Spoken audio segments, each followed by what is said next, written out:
You are watching Rahinijar TV with Ilama Sayyid Abdul Basit Bukhari. اعوذ باللہ من الشیطان الرجیم بسم اللہ الرحمن الرحیم صلو علی الحبیب اللہم صلی علی سیدنا و مولانا محمد وعلی آل سیدنا و مولانا محمد صلاۃ تکون لنا امانا من کل خوف۔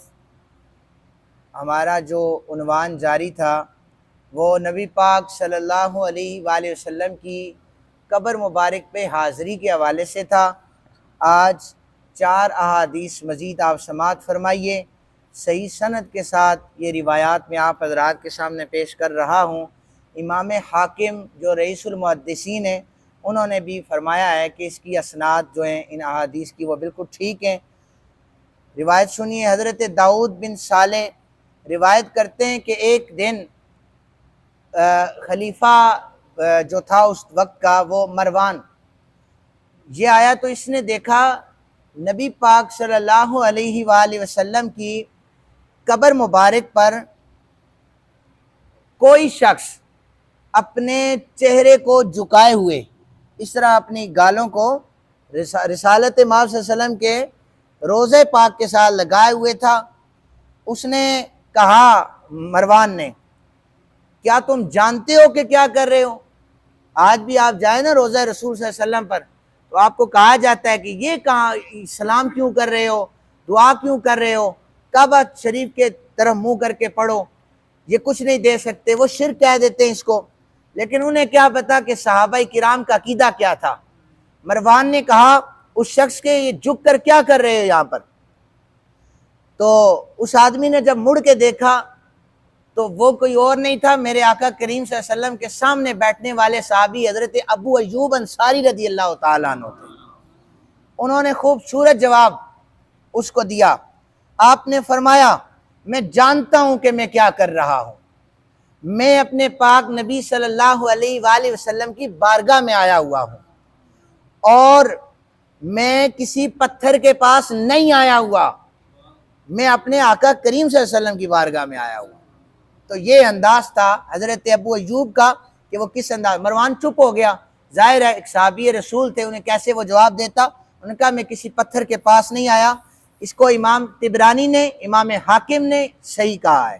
دوسری حدیث پاک حضرت عبداللہ بن منیب بن عبداللہ بن ابی امامہ رضی اللہ تعالیٰ عنہ اپنے والد سے روایت کرتے ہیں، حضرت انس بن مالک کو نبی اکرم صلی اللہ علیہ وآلہ وسلم کی قبر انور کی طرف آتے ہوئے دیکھا، پھر وہاں ٹھہرتے ہوئے دیکھا، پھر انہوں نے اپنے دونوں ہاتھوں کو بلند کیا، یہ دیکھیں اس طرح کر کے، یہاں تک کہ انس بن مالک کہتے ہیں میں نے گمان کیا کہ میرے والد نماز پڑھنے لگے، ہاتھوں کو ایسے بلند کیا، لیکن جب میں انہیں دیکھتا رہا وہ بلند آواز سے کہہ رہے تھے السلام علیکہ یا رسول اللہ صلی اللہ علیہ وسلم۔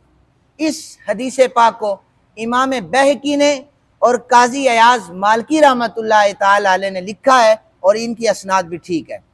تیسرے نمبر پہ حدیث پاک حضرت عمر بن خطاب رضی اللہ تعالیٰ عنہ کے زمانے میں لوگ قحط سالی میں مبتلا ہو گئے۔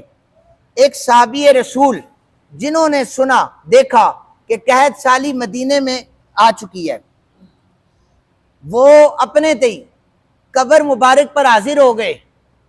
وَلَوْ أَنَّهُمْ إِذْ ظَلَمُوا أَنفُسَهُمْ جَاءُوكَ، جانوں پر ظلم کر بیٹھو تو میرے نبی کی بارگاہ میں آ جاؤ، تمہارے گناہ معاف کر دیے جائیں گے۔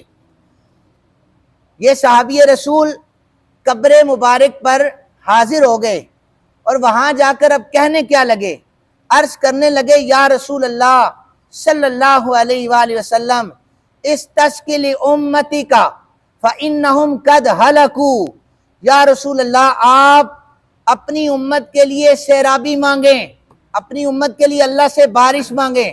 یہ قبر پر ایک صحابی رسول کلام کر رہے ہیں۔ فَإِنَّهُمْ قَدْ هَلَكُوا، کیونکہ قحط سالی کے باعث آپ کی امت ہلاک ہو رہی ہے۔ بس اتنا کہہ کر واپس آ گئے۔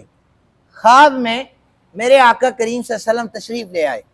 حضور نے فرمایا اے میرے صحابی عمر کے پاس چلے جاؤ، اسے میرا سلام کہو، اسے بتاؤ کہ اب تم سیراب کیے جاؤ گے اور عمر سے یہ بھی کہہ دو کہ اپنے دشمنوں سے بچ کر رہے، ہوشیار رہے، ہوشیار رہے۔ پھر وہ صحابی حضرت عمر کے پاس گئے، انہیں خیر کی خبر دی تو حضرت عمر رونا شروع ہو گئے، کہتے ہیں اتنی چھم کے بارش برسی کہ قید سالی ختم ہو گئی۔ تیسری حدیث مبارکہ حضرت ابو حرب حلالی، یہ بھی امام بہقی نے اس حدیث کو روایت کیا ہے، اور سورہ نساء کی آیت نمبر 44 اس کے ضمن میں روایت کیا ہے۔ ایک اعرابی نے فریضہ حج ادا کیا، پھر وہ مسجد نبوی شریف کے دروازے پر آیا، وہاں اپنی اونٹنی کو بٹھا کر اسے باندھنے کے بعد مسجد نبوی شریف میں داخل ہو گیا، یہاں تک کہ وہ ٹہلتا ٹہلتا قبر انور کے پاس آیا، نبی پاک صلی اللہ علیہ وسلم کی قدمین شریفین کے جانب کھڑا ہو گیا اور عرض کرنے لگا السلام علیکہ یا رسول اللہ۔ پھر اس نے حضرت ابو بکر پاک کو سلام کیا، پھر اس نے حضرت عمر پاک کو سلام کیا۔ سلام پیش کرنے کے بعد وہ عرض کرنے لگا یا رسول اللہ، میرے ماں باپ آپ پر قربان جائیں، میں گناہوں اور خطاؤں میں لدا ہوا آیا ہوں، آپ کے دربار میں حاضر ہوا ہوں تاکہ آپ اپنے رب کی بارگاہ میں دعا کریں اور میں اپنے گناہوں کی بخشش کا وسیلہ آپ کو بنا سکوں۔ پھر عرض کرنے لگے یا رسول اللہ، میرے ماں باپ آپ پر قربان جائیں، میں گناہوں میں لدا ہوا ہوں، حضور میں اپنی خطاؤں پر آپ کو وسیلہ بناتا ہوں۔ یہ صحابی رسول یہ جملے کہنے کے بعد اپنے گروہ جو تھا جو وہاں پر زیارت کے لیے آیا تھا اس کی طرح دوبارہ پلٹ گئی۔